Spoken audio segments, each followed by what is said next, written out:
지난주 주보에 고린도 교회도 하나님의 교회입니다, 이런 묵상글을 올렸었는데, 제목에서 느껴지듯이 요점이 고린도 교회는 문제가 많은 교회였는데, 그 상황을 잘 알면서도 바울이 고린도 교회를 하나님의 교회라고 불렀다. 이 시대 교회들 역시 문제가 많지만 같은 이 논리로 이 세상의 어느 교회도 비난의 손가락질을 해도 되는 교회는 없다. 왜냐? 하나님의 교회이기 때문이다. 이런 내용의 글이었습니다. 고린도전서를 읽어보면 금방 눈에 띄는 것이 교회가 넷으로 나뉘어서 서로 대립하며 하나 되지 못했고요.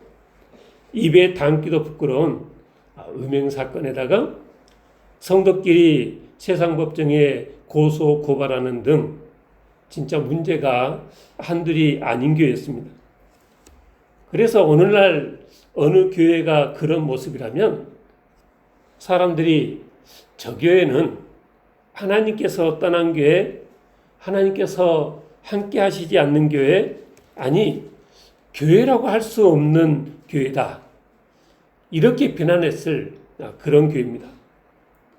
근데 사도 바울은 고린도 교회의 그 모든 형편을 잘 알고 있으면서도 고린도 교회를 일컬어서 고린도에 있는 하나님의 교회, 그리스도 예수 안에서 거룩하여지고 성도라 부르심을 받은 자들이라, 이렇게 불렀다는 것입니다.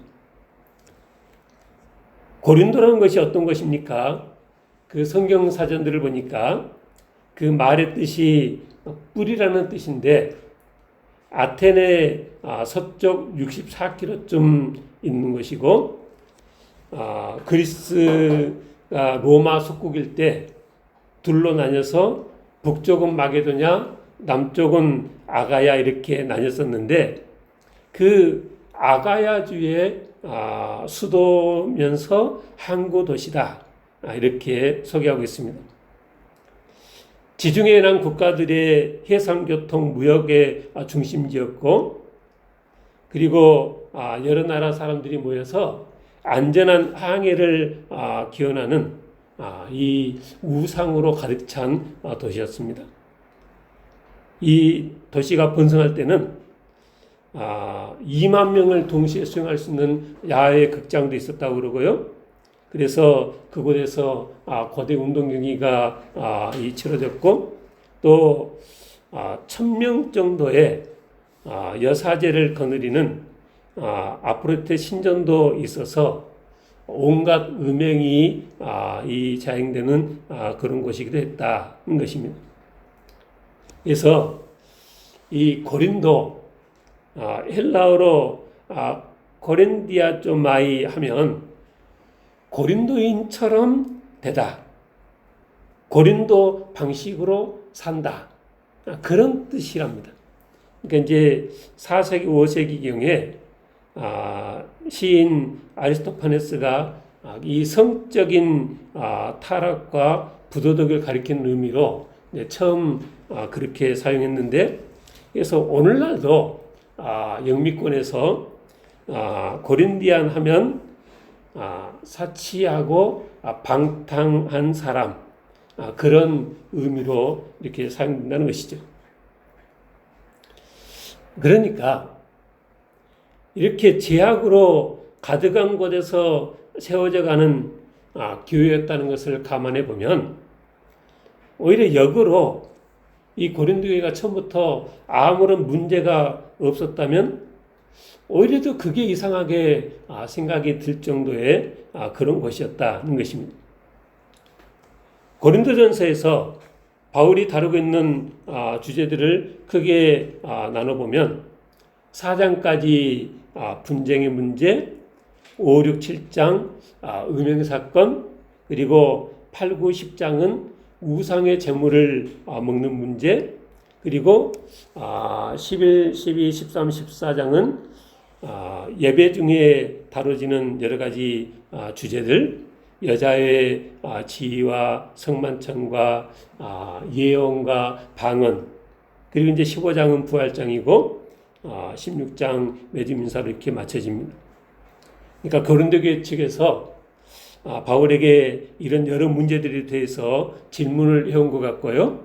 그래서 그 질문들에 답변을 한 것이 고린도전서인데, 근데 이 고린도전서를 읽어보면 이 모든 답변의 밑바닥에 흐르고 있는 바울의 그 기본적인 생각을 우리가 알 수 있습니다. 그래서 오늘은 바울이 이 하나님의 교회를 섬길 때 어떤 생각, 어떤 기준을 가지고 섬겼었는가에 대해서 말씀을 나누므로 하나님께서 주신 은혜를 함께 나누기 원하는 것입니다. 오늘 본 말씀은 우리가 잘 아는 말씀입니다. 특히 설교 제목이기도 한 이 31절에 보니까 너희가 먹든지 마시든지 무엇을 하든지 다 하나님의 영광을 위하여 하라 그랬습니다. 근데 바울이 계속 강조하는 것은 옳고 그런 것도 중요하지만, 그래서 오른쪽으로 살아야겠지만, 그러나 옳으면 무엇을 어떻게 해도 괜찮다가 아니라는 것입니다. 그 옳은 것들 중 그 다음 기준은 그것들 중 어느 것이 유익하고 어느 것이 덕을 세우느냐가 중요하다라는 것입니다. 오늘 본문 23절 보십시오. 모든 것이 가하나 모든 것이 유익한 것이 아니요 모든 것이 가하나 모든 것이 덕을 세우는 것이 아니다. 그러니 너희는 어쩌라고요? 자기의 유익을 구하지 말고 남의 유익을 구하라. 본문 마지막 32절 33절에 보니까 유대인에게나 헬라인에게나 하나님의 교회나 거치는 자가 되지 말고 나와 같이 모든 일에 모든 사람을 기쁘게 하여 자신의 유익을 구하지 아니하고 많은 사람의 유익을 구하여 그들로 구원을 받게 하라 그랬습니다. 그런데 바울의 이 말씀들은 8장부터 시작되는 그 우상 제물을 먹는 문제에 대한 이 바울의 답변의 결론 부분입니다. 바울이 8장 1절 이 우상의 제물의 문제에 대해서 이렇게 시작합니다. 8장 1절 보십시오. 우상의 제물에 대하여는 우리가 다 지식이 있는 줄을 안다. 그러니까 어지간히 배운 사람들은, 크리스찬들은 우상의 제물에 대해서 어떻게 생각해야 되는지 다 알고는 있을 것이다. 근데 그 아는 것이 이 중요한 게 아니다. 지식은 교만하게 하고 사랑은 덕을 세운다는 거죠. 4절에 보니까 8장 4절에 우상은 세상에 아무것도 아니다. 7절에 근데 이 지식이 모든 사람에게 있지 않아서 어떤 사람들은 지금까지 우상에 대한 습관이 있어서 우상의 제물로 알고 먹어서 그 결과 그들의 양심이 야가해지고 더러워졌다. 그리고 하는 말이 8절에 근데 그렇게 해서 먹는 그 음식이 우리를 하나님 앞에 내서지 못한다. 바울이 뭐라고 했습니까? 8절 하반절에 우리가 먹지 않는다고 해서 더 못 사는 것도 아니고 먹는다고 해서 더 잘 사는 것도 아니라. 그러니까 요즘 이 시대가 TV를 켜면은 그저 TV고 유튜브고 이 먹방에 또 맛집에 온갖 먹는 그런 이 내용들이 많이 나오는데, 또 사람들이 가서 그냥 길게 시간 들여서 줄 서서 많은 돈 들이고 그렇게 먹는데, 그렇게 먹는다고 해서 비싼 거 찾아다니면서 먹는다고 해서 그게 잘 사는 것도 아니고, 먹지 않는다고 해서 못 사는 것도 아니라 것입니다. 너희 자유가 8장 9절에 믿음이 약한 자들에게 걸려 넘어지게 하는 것이 되지 않도록 조심해라.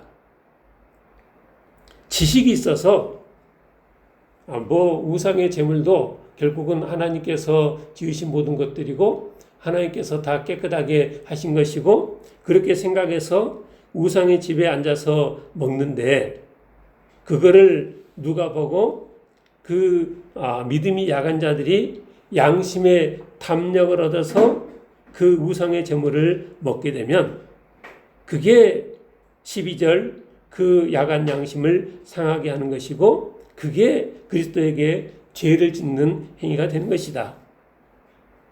그래서 나는 8장 13절 만일 음식이 내 형제를 실족하게 하면 나는 영원히 고기를 먹지 아니하여 내 형제를 실족하지 않게 하겠다.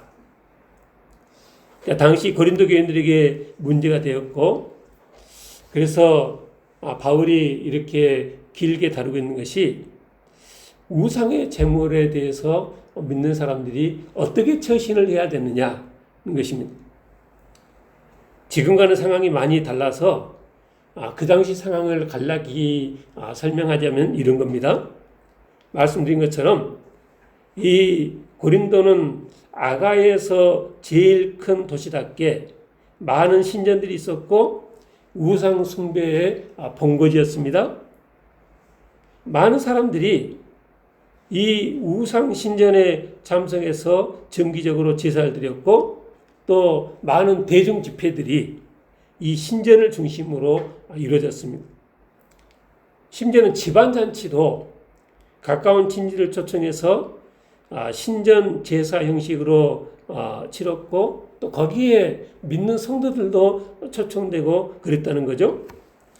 근데 그렇게 제사 형식으로 그렇게 이제 치러지면 그 우상의 제물로 바쳐진 고기와 제물 중 상당히 많은 부분이 제사장에게 주어졌는데 그 제사장이 다 소화를 못하니까 먹고 남은 고기는 시장에다 내다 팔았고 그래서 시장에는 그냥 일반 식용 고기도 팔리지만 그렇게 이 흘러들어온 이 우상의 제물인 고기들도 일반인들에게 팔리는 상황이었다는 거죠. 근데 고린도 교회 성도들은 이 우상의 제물인 고기를 먹는 것에 있어서 두 가지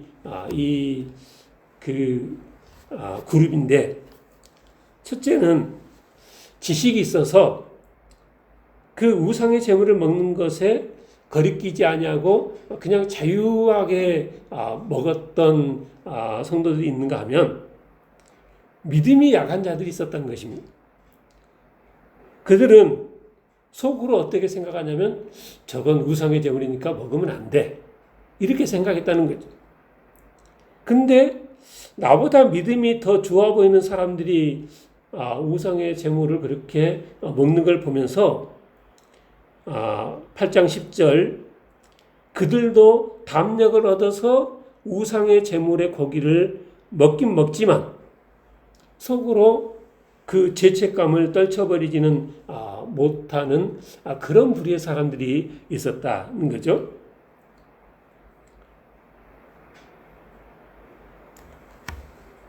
이 문제에 대해서 바울의 생각이 뭐냐면 우상은 아무것도 아닌 것이고 우리는 하나님을 섬기는 자로서 우상을 숭배해서 안 되는 것은 분명한 것인데 근데 우상에게 바쳐진 제물이 그 믿음이 약한 자들이 생각한 것처럼 그렇게 속되지 않다. 로마서 14장에 보니까 바울이 그랬습니다. 내가 주 예수 안에서 알고 확신하노니 무엇이든지 스스로 속된 것이 없으되 다만 속되게 여기는 그 사람에게 속되다. 바울은 그렇게 생각했다는 것입니다. 주 예수 안에서 알고 확신하는데 무엇인지 스스로 속된 것이 아니라 속되게 여기는 그 사람에게 그게 속된 것이 되는 것이다. 로마서 14장 20절에 만물이 다 깨끗하되 거리낌으로 먹는 사람에게는 악한 것이다. 23절에 의심하고 먹는 자는 정죄되었나니 이는 믿음을 따라하지 아니하였기 때문이라. 그러니까 바울이 그 우상 제물에 대해서 어떤 생각인지 아시겠죠? 그래서 오늘 본문에 보니까 바울이 뭐라 했어요? 25절에 시장에서 파는 것은 양심을 위해서 묻지 말고 먹으라. 만일 그 구약시대 그 계명처럼 우상의 제물을 먹어서는 안 된다는 그런 율법을 기준으로 한다면 꼬박꼬박 물어보면서 이것이 이 그냥 식용고기입니까? 우상에게 바쳤던 고기입니까? 확인을 하고 사야 되는 거죠. 확인을 하고 먹어야 되는 거죠. 근데 바울이 뭐라 했어요? 그냥 시장에서 파는 것은 양심을 위하여 묻지 말고 먹으라. 그러면 하나님께서도 그거를 문제 삼지 않으신다. 왜? 26절에 이는 땅과 거기 충만한 것이 주의 것임이라. 하나님께서 만드신 것을 먹었고 하나님께서 만드신 것은 하나님이 창세기 1장에 보니까 지으시고 보시니까 모든 것이 너무나 보시기에 좋으셨던 거죠.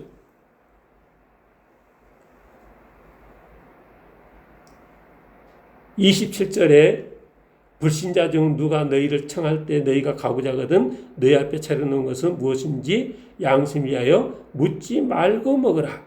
근데 28절 누가 너희에게 이것이 재물이라 이렇게 말하면 그때는 알게 한 자와 그 양심을 위하여 먹지 말라.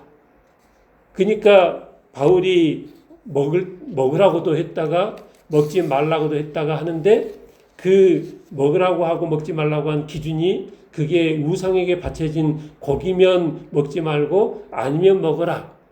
그게 아닌 거죠. 그게 아니고 내가 그 우상에 바쳐진 고기를 먹었을 때 나를 보고 다른 사람들이 어떻게 생각하고 그 사람들에게 어떤 영향을 끼칠 것인가가 그 기준이라는 것입니다. 로마서 14장 1절에 보니까 바울이 그랬습니다. 믿음이 연약한 자를 너희가 받되 그 의견을 비판하지 말라. 어떤 사람은 모든 것을 먹을 만한 믿음이 있고 믿음이 연약한 자는 채소만 먹는다. 다 각자 생각이 다르다는 거죠. 근데 생각이 다르다고 니는 왜 고기를 먹느냐? 니는 왜 채소만 먹느냐? 그러지 말라는 것입니다. 3절 먹는 자는 먹지 않는 자를 업신여기지 말고 아이고 저렇게 믿음이 없어서 그거를 그렇게 극복하지 못하고 그걸 못 먹는다고 저 믿음 없는 자들 그러지 말라는 것입니다. 또 먹지 않는 자는 먹는 자를 비판하지 말라. 왜? 먹는 자도 먹지 않는 자도 다 하나님께서 받으신 자들이다. 로마서 14장 4절에 남의 하인을 비판하는 너는 누구냐? 네가 그렇게 손가락질하고 정죄하는 그도 하나님의 종이라. 그가 서 있는 것이나 넘어진 것이 자기 주인에게 있음에 때가 되면 하나님께서 다 알아서 세우실 것이다. 5절 어떤 사람은 이날을 전날보다 낮게 여기고 또 어떤 사람은 모든 날을 같게 여기고 각각 생각이 다른데 그런데 그거를 통일시키려고 하지 말고 로마 14장 5절 하반절에 뭐라 했어요? 각각 자기 마음으로 확정할 것이다 그랬습니다. 왜? 나를 중히 여기는 자도 주를 위하여 중히 여기는 것이고 먹는 자도 주를 위하여 먹으니 이는 하나님께 감사하며 먹지 않는 자도 주를 위하여 먹지 아니하며 하나님께 감사하니까 결국은 다 생각은 다르지만 그 마음 중심에 하나님을 위하는 것은 똑같다는 거죠. 14장 로마서 14장 15절에 만일 음식으로 말미암아 네 형제가 근심하게 되면 이는 네가 사랑으로 행하지 아니한 것이다. 그리스도께서 대신하여 죽으신 형제를 네 음식으로 망하게 하지 말라. 너희의 선한 것이 비방을 받지 않게 하라. 그러니까 네가 하는 행동이 이 성경적으로 그르다는 것이 아니라 옳긴 옳지만 그 믿음이 예정한 자를 이렇게 망하게 하는 것이면 너의 그 선한 것이 이 옳지 못한 것이 되는 것이다. 그러므로 19절 우리가 화평의 일과 서로 덕을 세우는 일을 힘쓰나니 21절에 고기도 먹지 아니하고 포도도 마시지 아니하고 무엇이든지 네 형제로 거리끼게 하는 일을 아니하는 것이 아름답다 그랬습니다.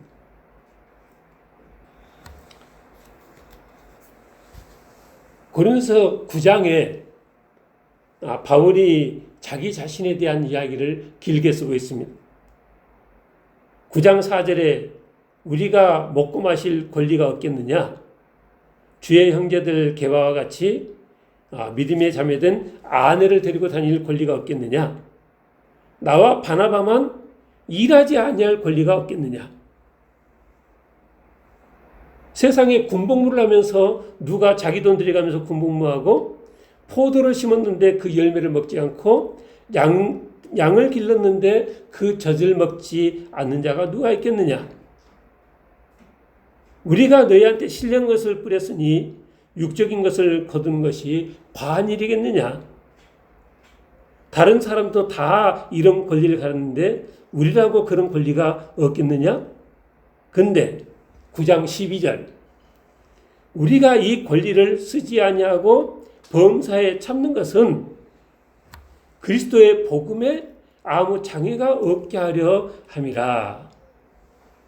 성경에서 보면 성전 일을 하는 자는 성전에서 나는 것을 먹고 제단을 섬기는 자는 제단과 함께 나누고 주님께서 말한 것처럼 복음을 전하는 자들이 복음으로 말미암아 살리라 그랬는데 근데 9장 15절 내가 이것을 하나도 쓰지 아니했고 또 이렇게 내가 지금 이렇게 말하는 것이 그렇지만 이제 앞으로는 그렇게 해달라 그런 뜻이 아니라 이렇게 하는 것이 하나님 앞에 내가 받을 상급이라고 나는 생각한다.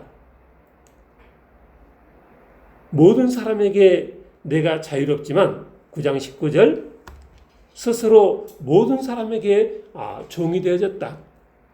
유대인들에게는 유대인들을 얻고자 내가 유대인같이 행동했고 율법 아래 있는 자들에게는 내가 율법 아래 있지 않지만 그들을 얻기 위해서 율법 아래 있는 자같이 행동을 했고 율법이 없는 자들에게는 내가 율법이 없는 자가 아니지만 그 율법 없는 자들을 얻기 위해서 율법 없는 자같이 행동했다. 야간 자들에게는 그들을 얻기 위해서 야간 자같이 됐고 여러 사람에게 여러 모습으로 9장 22절 아무쪼록 몇 사람이라도 구원하기 위해서 나는 그렇게 섬겼다라는 것입니다. 그러니까 너희도 이 복음을 전하며 하나님의 일을 하는데 목적이 분명하면 우리가 행동을 어떻게 할 것인가가 분명하게 답이 나온다. 우리가 잘 아는 말씀이죠. 운동장에서 다름질하는 자들이 다 달릴지라도 오직 상을 받는 자들은 한 사람들 너희가 알지 못하느냐? 너희도 상을 받도록 이와 같이 다름질하라. 이기기를 다툰 자마다 모든 일에 절제하나니 나는 다름질 하기를 향망 없는 것 같이 아니하고 싸우기를 허공을 치는 것 같이 아니하며 내가 내 몸을 쳐 복종하게 함은 내가 남에게 전파한 후에 자신이 도리어 버림을 당할까 두려워함이라 그랬습니다. 훗날 하나님 앞에 잘했다 칭찬받고 천국 상급을 바래서 나는 내게 그런 고난이 있는 줄을 알지만 절제하면서 내가 해야 될 그 목표에 방해가 되는 것들은 하나하나 다 절제해 가면서 너희 앞에 그렇게 사역을 했다는 것입니다. 우리가 이 권리를 쓰지 아니하고 보험사에 참는 것은 그리스도의 복음에 아무 장애가 없게 하려 함이라. 내 상이 무엇이냐? 내가 복음 전할 때 값없이 전하고 복음으로 말미암아 내게 있는 권리를 다 쓰지 아니하는 이것이라. 내가 모든 사람에게 자유롭지만 스스로 모든 사람에게 중요된 것은 더 많은 사람을 얻고자 해서였다. 아무쪼록 몇 사람이라도 더 구원하기 위해서 내가 그리한 것이다. 이것입니다. 오늘 본문에 보니까 바울이 하는 말이 뭐예요? 모든 것이 가하지만 모든 것이 덕을 세우는 것이 아니다. 그러니 너희는 자기의 유익을 구하지 말고 남의 유익을 구하라. 먹든지 마시든지 무엇을 하든지 다 뭘 위해서 하라고요? 하나님의 영광을 위하여 하라. 내가 이렇게 하는 것이 하나님의 영광을 가려우지는 않는지 생각해보고 처신을 하라는 것입니다. 유대인에게나 헬라인에게나 하나님의 교회에나 거치는 자가 되지 말아라. 모든 일에 모든 사람을 기쁘게 하여 내 유익을 구하지 않냐고 많은 사람의 유익을 구하여 그들로 구원을 받게 하라.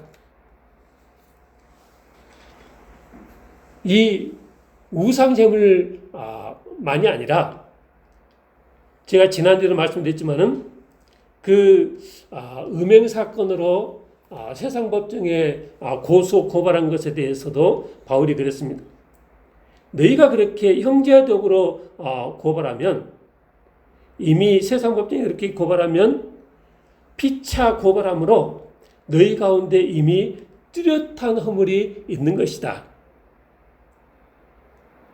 내 생각에는 그래서 억울한 문제를 풀고 뭔가 바로잡겠다고 그러는지는 모르겠지만 차라리 불의를 당하는 것이 낫고 차라리 속는 것이 낫다.